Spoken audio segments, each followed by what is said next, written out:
नमस्कार मित्रांनो, टेक्निकल ज्ञान आणि नवीन अपडेट या चॅनलवरती तुमचे स्वागत आहे। मित्रांनो, आज आपण आपल्या आजच्या या व्हिडिओमध्ये बघणार आहोत की 20 ऑगस्ट पासून एसटी बसचे नवीन नियम लागू।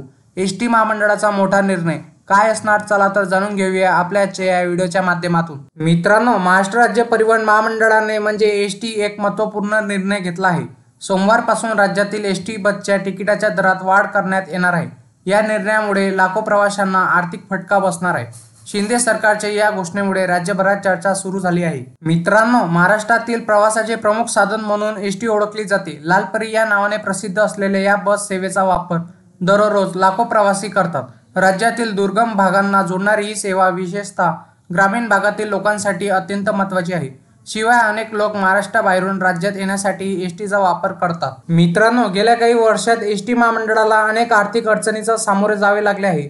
कोविड-19च्या काळात प्रवासी संख्या कमी झाल्याने महसुलात मोठी घट झाली। त्यानंतर इंधन दरवाढ आणि वाहनाच्या देखभालीचा खर्च वाढल्याने महामंडळावर आर्थिक ताण वाढला। या पार्श्वभूमीवर भाडेवाढ करण्याचा निर्णय घेण्यात आला आहे। मात्र या भाडेवाढीचा सर्वसामान्य प्रवाशांच्या खिच्यावर मोठा परिणाम होणार आहे।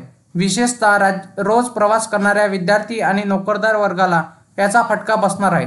तसेच ग्रामीण भागातील लोकांना शहरात येण्या जाण्यासाठी अधिक खर्च करावा लागणार आहे। मित्रांनो, ही भाडेवाढ मुंबई ते रत्नागिरी मार्गावरील होणार आहे। या भाडेवाढीचं एक उदाहरण म्हणून मुंबई ते रत्नागिरी या लोकप्रिय मार्गावरील दरवाढ पाहू शकतो। या मार्गावर सध्या MSRTCची बस सेवा उपलब्ध आहे। नवीन दरवाढीनुसार आता मुंबई ते रत्नागिरी प्रवासासाठी आता 575 रुपये मोजावे लागतील। यापूर्वी हे भाडे 525 रुपये होते, तर रत्नागिरी ते मुंबई प्रवासासाठी 575 रुपये आकारले जातील। रत्नागिरी बोरिवली मार्गावर पूर्वी 550 रुपये भाडे होते, ते आता 606 रुपये झाले आहे। मित्रांनो, एसटी महामंडळाकडून वेळोवेळी सीझनमध्ये भाडेवाढ केली जाते। विशेषतः सुट्यांच्या काळात किंवा सणाच्या दिवसामध्ये प्रवाशांची संख्या वाढते, त्यामुळे भाड्यात वाढ केली जाते। मात्र या भाडीसाठी काही नियम आणि अटी असतात। सध्या एसटी महामंडळाचा सीझन सुरू असल्याने त्यांच्या नियमानुसार भाडेवाढ करण्यात आली आहे। मित्रांनो, भाडेवाढीमुळे अनेक प्रवाशांना पर्यायी व्यवस्था शोधावी लागणार आहे। काही लोक खासगी वाहतूक सेवाकडे वळू शकतात, तर काहींना आपला प्रवास मर्यादित करावा लागतो। मात्र ग्रामीण भागात एसटीला पर्याय नसल्याने तेथील लोकांना भाडेवाढ स्वीकारावी लागतात।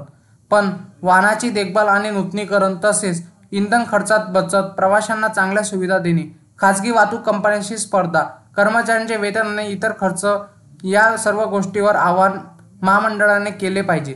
महाराष्ट्राच्या वाहतूक व्यवस्थेत एसटी महामंडळाचे स्थान अनसाधारण आहे, पण मात्र वाढत्या खर्चामुळे भाडेवाढ अपरिहार्य झाली आहे। या परिस्थितीत प्रवाशांना आर्थिक भार सोसावा लागणार असला तरी एसटी सेवा सुरळीत राहणे महत्त्वाचे आहे। मित्रांनो, तुम्हाला असेच नवनवीन व्हिडिओ बघण्यासाठी तुम्ही आपल्या चॅनलला लाईक, शेअर अँड सबस्क्राईब करून ठेवा, जेणेकरून तुम्हाला असेच नवनवीन व्हिडिओ बघण्यासाठी आपल्या चॅनलवर तुम्हाला मिळेल। धन्यवाद।